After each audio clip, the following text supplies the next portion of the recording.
This is the Hope Not Note podcast, where we answer your questions and share inspirational stories to fill your soul with hope.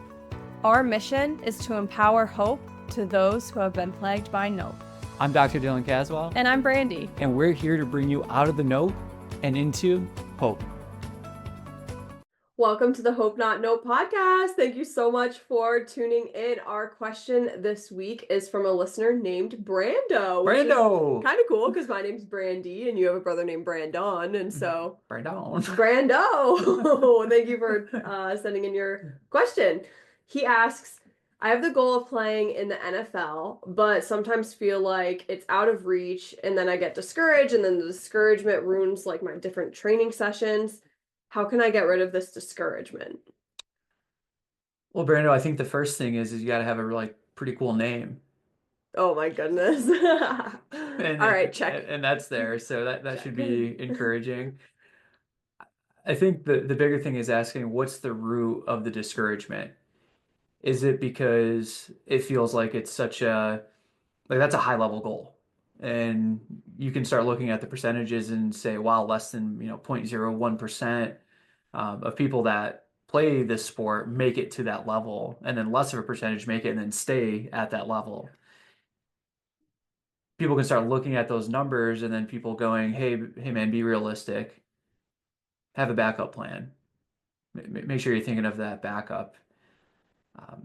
From the players that we've got to talk with and work with that played at that level, there wasn't much of a backup plan. That this is what I'm doing.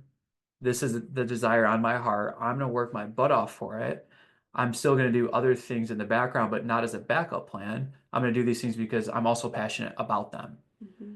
And those are two different things, right? If you give yourself the safety, you might start to, when things get hard, say, well, yeah, I'm not going to make it anyway. So I have this. My buddy always uses the analogy of Batman getting out of the hole.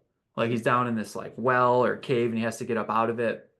And he's attempting to do it and attempting to do it. And he has this rope tied around him for safety in case he falls. And the other guy that's down there being held captive, he goes, one other guy got out of here and he didn't use the rope.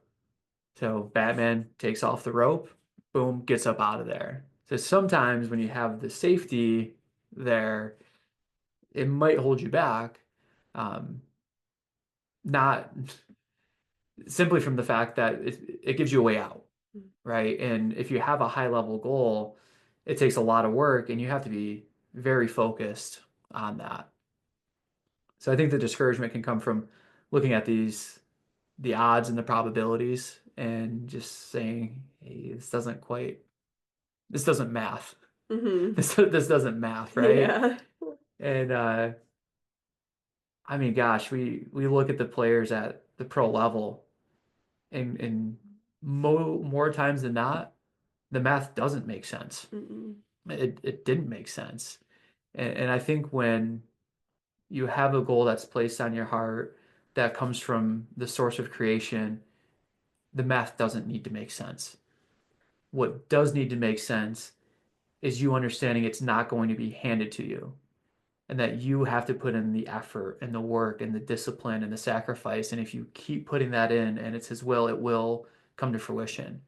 But you have to be able to deal with the doubters along the way of saying, well, you're in a small town, so I don't know if you can quite make it. Well, let's look at Leighton Vander Esch, a small town in Idaho. His school barely had enough people to field a football team. He goes, walks on at Boise State. Who is this guy? I wish we saw him in recruiting. Look at Josh Allen. Look at these players that had to go to a junior college first because people didn't know about him. Mm-hmm. And like Josh Allen had to write a letter to every college, and guess what? One college took a chance on him. And then we get to the draft, and guess what Buffalo fans did when they drafted Josh Allen? Oh, are you kidding me? This is who we're drafting? Look at him now. The math wasn't there. The math was not in his favor. But you know what he did? He put his head down and he kept working. And he had checkpoints along the way like every other athlete does, right? If I want to be an NFL quarterback, I should probably start with knowing how to throw a football. Mm-hmm. Step one. you cannot become a quarterback if you haven't thrown a football. Be impressive if someone did, but it's not going to be done. You know why? It's a false framework. It's false hope. And when we look at hope, self-agency, goals, and a framework, you have the goal. Seems like you have the self-agency. Now you need the framework to get there. It can be discouraging along the way because of how many levels need to be reached to get to that goal, but have the checkpoints, right? Um, so make sure you can throw a football. Next thing, like make sure you know how to run an offense, know how to make reads. Okay, checkpoint. Play the next level of football, whether that's modified football, whether it's junior varsity, whether it's varsity. Learn the game, study the game.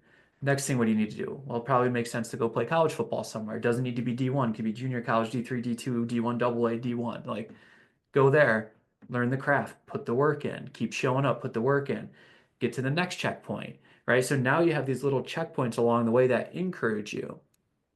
Hey, people said I couldn't start on the varsity team. I'm starting. Man, that fuels the fire. That fuels the fire to keep going and builds this momentum to keep going for the next thing. Um, there's going to be doubters. There's going to be doubters. But if you stick to self-agency goals and you have a framework and you keep putting the work in, like why not bet on yourself? Why not? If you're putting in the work, if you just think it's going to be handed to you, you're delusional. And like the reason you're discouraged is because it's not a true framework. And when you don't have a true framework, it invites the discouragement, and the discouragement is going to win, right?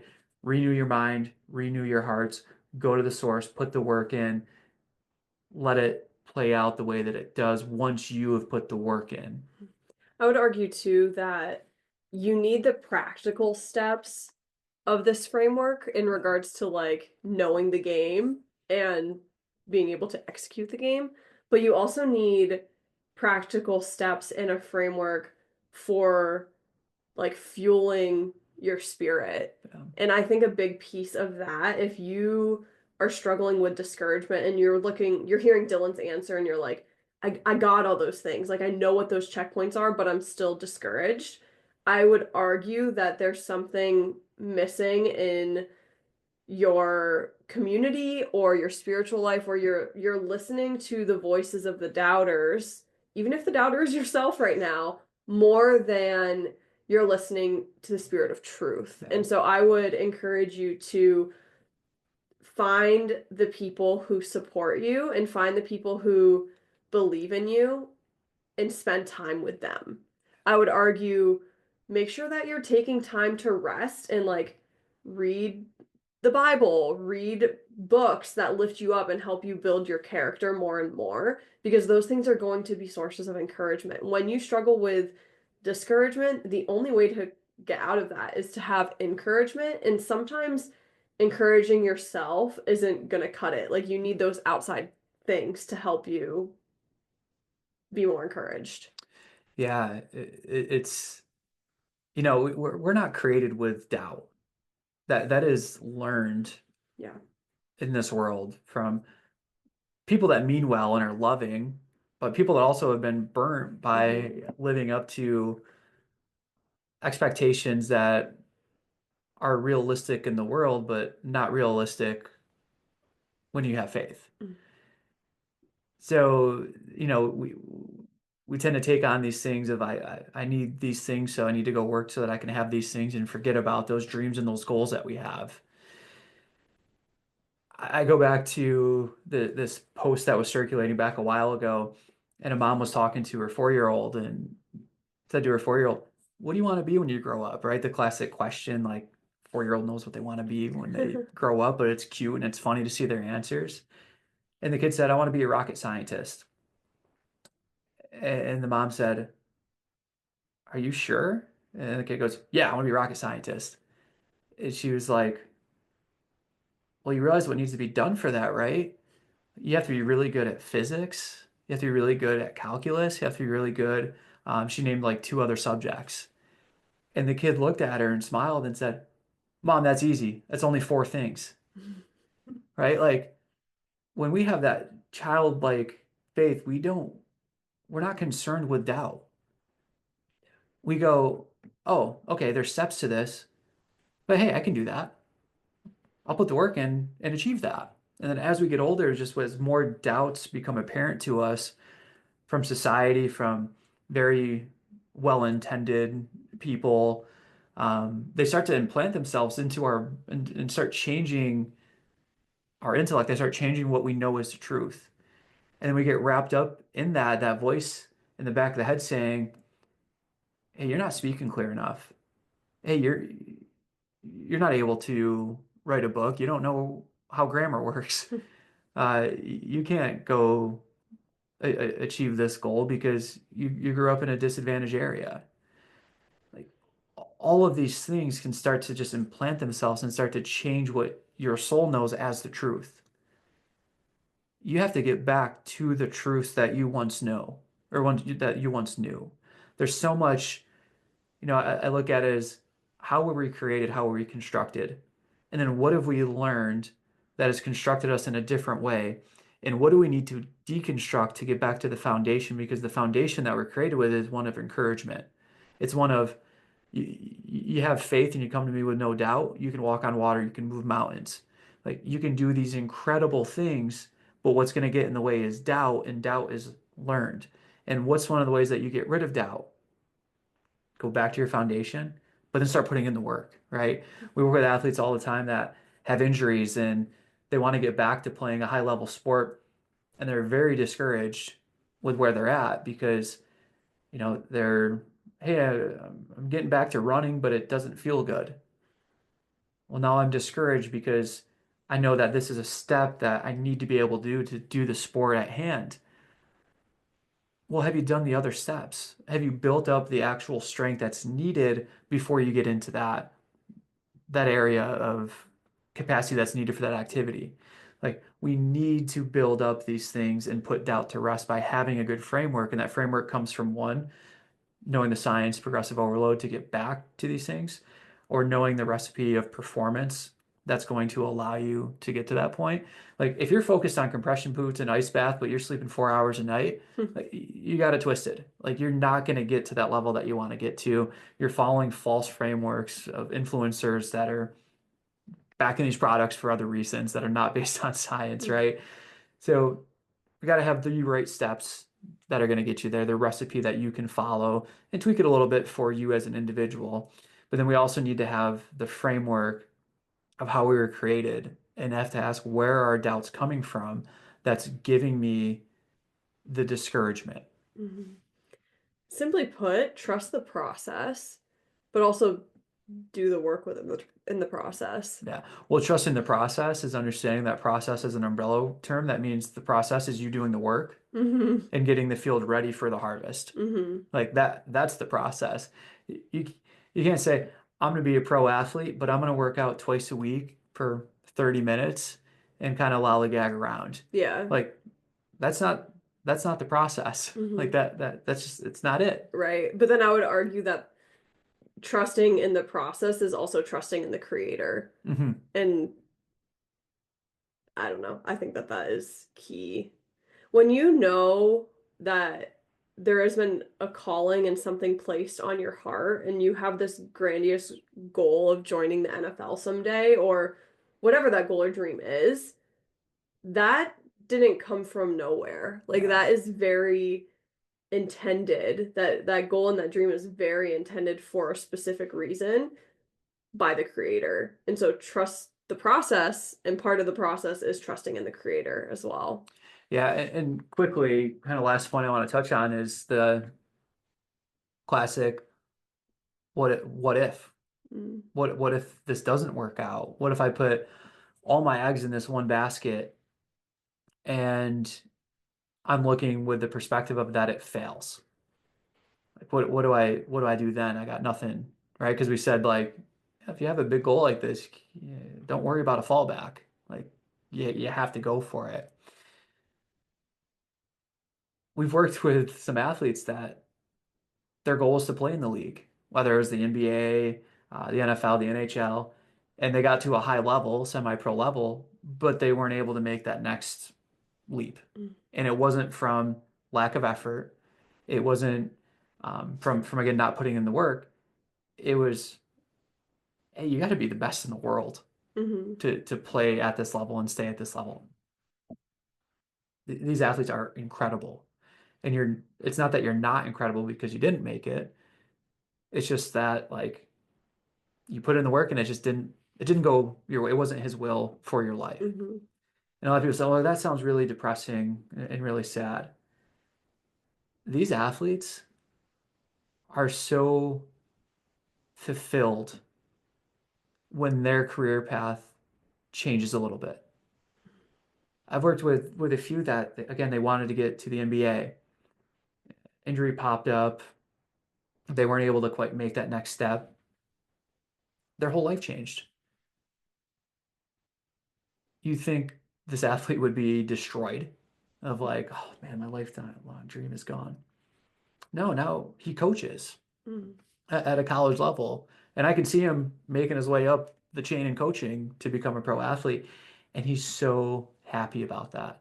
It's almost like just continue to trust the process. Continue to trust the process. Yeah. Even when it's like you have this idea and this plan of, oh, it's going to get to this. And then it takes this little detour or there's a fork in a path and you get led another way. They don't have regrets. Mm-hmm. And they're able to coach at such a better level because of the passion that they have Mm-hmm. in it versus feeling like burnt and I gave everything to the sport and it gave me nothing back. So hey, you may have this goal to get to the NFL or NBA, whatever it may be, and you don't quite reach it. But the biggest thing is that you go for it, you don't have regrets, and you trust the process and that the path may change a little bit for you. You may go and be the next superstar. Mm-hmm. Guess what? We don't know that by the time that you're 7 years old. Yeah. Like a lot of people look at youth sports and see this kid dominating and like, oh gosh, they're the next LeBron James, Michael Jordan. Like, you don't know that. You don't know that. Wasn't there, just a side note, but isn't there a statistic that like the better you are younger, the more you'll burn out like sooner? Oh yeah, Like look at Little League World Series and things like that. yeah. And some of these Little League World Series players go on and play at the big league, but a lot of them they start playing their sport year round, get into sports specialization where the risk of injury goes up exponentially. A lot of science backing that youth kids should not be specializing in. Patrick Mahomes, football, basketball, baseball, played well in all of them. Mm-hmm. Even in college, was playing football and baseball. Like, did not specialize until I think a sophomore year into his college career at Texas Tech. Mm-hmm. So we go through these athletes, and you'll learn that when they were youth athletes, they didn't focus on one sport. They were dynamic and played these other sports, Mm-hmm. right? So we don't know by the time that you're 7 years old if you're going to be the next thing. The exception may be gymnastics and figure skating. Just putting that in there because the age to peaking is a lot sooner. And we are seeing like Simone Biles and some other gymnasts are starting to change that you don't have to peak when you're 12 or 13 years old in the sport. You can go a little bit later. But those are a couple sports where the time to peak is sooner Mm-hmm. rather than later. So just putting that out there because that's what the research says. Yeah. And want to cover both sides of the conversation, which made me forget where I was going with this whole this whole thing. Got it. When you're going for it, go for it wholeheartedly. And if it's his will, you achieve it, amazing. If you go for it wholeheartedly and it doesn't work out, the best thing is that you now get to go into the next thing wholeheartedly without the regret and without the resentment towards that thing. Mm-hmm. I think it's always good to remember too, the goal isn't, in my opinion, the goal shouldn't be just the NFL. The goal should be, I want to go to the NFL for what purpose? Like almost like what are you trying to prove? But then how can that um thing that you're trying to prove impact other people? Because the reality is like if you go in wholeheartedly, like Dylan said, and say you don't make it, you've learned the lessons and you can still like prove something with those lessons and teach it to the next generation or impact people's lives because of what you've learned. And I think that like keeping that perspective and keeping that purpose and staying purpose driven, it's good to know like the why. Yeah. And I think too, what pops up in my head is a conference a few years ago, the speaker was saying, we got to replace how with wow, right? Like every 4-year-old, 5-year-old, 6-year-old watching sports, like they want to be a pro athlete, right? And it's cute, and we don't need to sit there and tell a 4 and 5 and 6-year-old that, like, well, it's pretty unrealistic that that's going to happen for you. Like Rude. the ones that have the desire on their heart, that desire does not go away. Yeah. And when that desire does not go away, that's when it becomes fun for us to start feeding it more and more. Not saying, well, how are you going to get there? How are you going to achieve that? But going, wow, that's an incredible goal. Let's chat about what it does take to get there and start working towards that. And at any moment that you're just like, hey, this isn't my desire anymore, it like burns out for like a new passion comes in and it really wasn't your calling, um, fine. But like, we think of like Tia Claire I Toomey. was just gonna say that. Yeah, like, incredible fitness athlete, right? Because she's just CrossFit and High Rocks now, and she's an Olympic athlete She's for Australia, insane. like literally just an insane athlete. And you know better than I do because you read her book of like the support that she had from a young age of her saying, I want to be great. I want to achieve these things. And her dad saying, awesome. We're going to get up early and I'm going to bring you to the pool. We're going to get up early and we're going to get some miles logged. We're going to get up early and we're going to get a workout in. And some of the sacrifices, like if this is truly your goal, you're not going to be able to sleep over at your friend's house. Yeah. And like telling that to a preteen and her saying, got it. I want to be great. Yeah. And like to have the self-agency at 12 years old to be able to do that is just like really cool. But now look at her, like Right. Yeah, and we've chatted about it before in a previous episode. Why do these athletes have these emotional reactions when they get the contract, when they win the game, when they get to the next level? It's because of the sacrifices and hard work that were put in as part of the process, and them just going, that reaction is, wow, all of that was worth it. Like there's no better feeling than achieving the thing that's been placed on your heart. We've been watching Sprint on Netflix, and there was the sprinter from St. Lucia, and she wanted to be. She was the first, I think, Olympian from that island, and she won the gold in the 100 meter.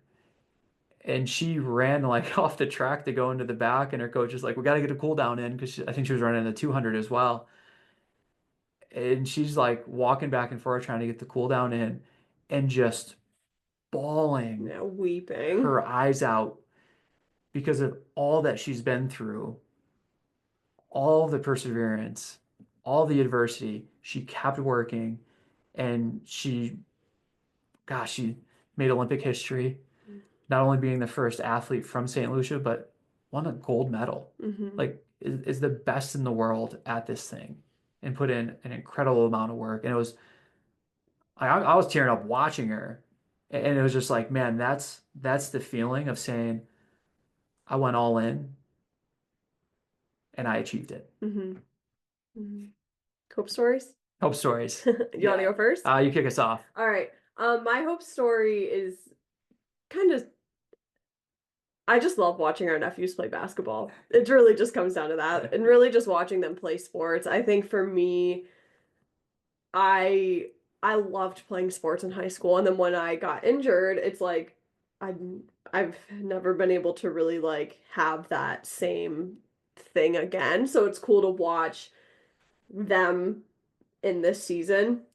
And being here, I don't get to see like my side of the family as often, play the sports, whatever. So it's cool because I'll get videos from my nephew, from my brother who's coaching him currently, of him playing, and like recently got one of him making a buzzer shot at half court, just throwing it up and like it going in from the logo basically. And like, I don't know, for a ninth grader, that's so awesome. That's like cool. You're always going to remember that moment. Or even like here at our nephew's game, there was a foreign exchange student who never played basketball before, because he was from Mexico and they didn't have it. And when he came to the school, he was like, I'm gonna play basketball because I've always liked watching it, but I've never played it.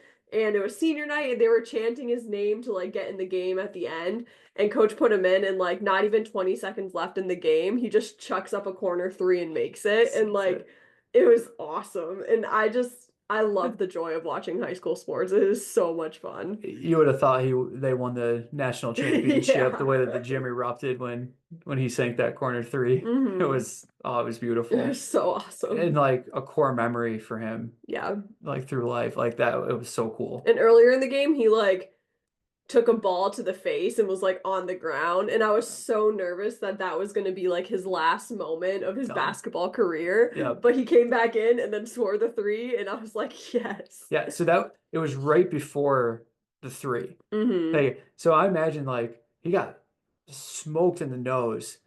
I'm like, his eyes had to have been watering. And he got this like look and threw it. I'm like, I don't even know if he could see the hoop. And he sank this three. It was incredible. Awesome. It was incredible. So my hope story goes with the theme of the episode, and to help with Brando with something encouraging. When you start putting in the work and trusting the process and staying focused on the process, the things that you may have thought were unachievable become achievable. And I want to share a quick example of that with a goal that is still higher level, but not as, high level as like pro sports and things like that. So one of my clients, he injured his shoulder back years ago. And since that has not been able to throw a ball overhand. It wasn't one of our goals to have him be able to throw a ball overhand again, like a specific goal. We had other things that we wanted to work on. And in working on these other things, we've been doing some shoulder strengthening stuff, some balance recovery stuff, from getting some impact on that side, and just a lot of these different things to keep him a lifelong athlete throughout the rest of his lifespan. And the other day he said, guess what I did the other day? I'm like always interested because like, what was it? Like very adventurous. And he said, I typically when I play fetch with my dog, throw the ball underhand because I'm not confident and I don't think my shoulder could withstand throwing overhand. He goes, so we're playing fetch the other day, and I just said, you know what? I'm gonna try it. He tried it, and it went well. And I'm like, did the dog sit there and look at you like, what are you doing? I haven't seen a throw like that before. And he's like, no, he went and got the ball. But I'm like, but that's awesome. Like he put in the work, trusted the process, and just stayed focused. And then all of a sudden, something that wasn't even on the radar of becoming achievable is now achievable because he had the confidence and had the momentum building to be able to take this new thing on. So now it's a whole new thing of like his excitement to go play fetch and throw the ball overhand, and in the world of opportunity that now opens up of what else is possible. Like what else can I do now? That's beautiful. Yeah. I love hearing different stories from Dylan and like the people he works with, because sometimes I've never heard them before, or he'll like save them for our hope stories on our podcast. I'm always like, oh, no way, that's so exciting. So thank you for sharing that one. Yeah, you're welcome. Have a great week, and remember, each day is not just a day to be hopeful, but an opportunity to become hope. The Hope Not Know podcast is meant for educational, informational, and personal development purposes only and does not constitute any health or medical advice. If you're looking for specific advice, connect with us to work with a Hope coach. The Hope Not Know podcast shall not be liable or responsible for any loss or damage allegedly arising from any information or suggestions in this podcast.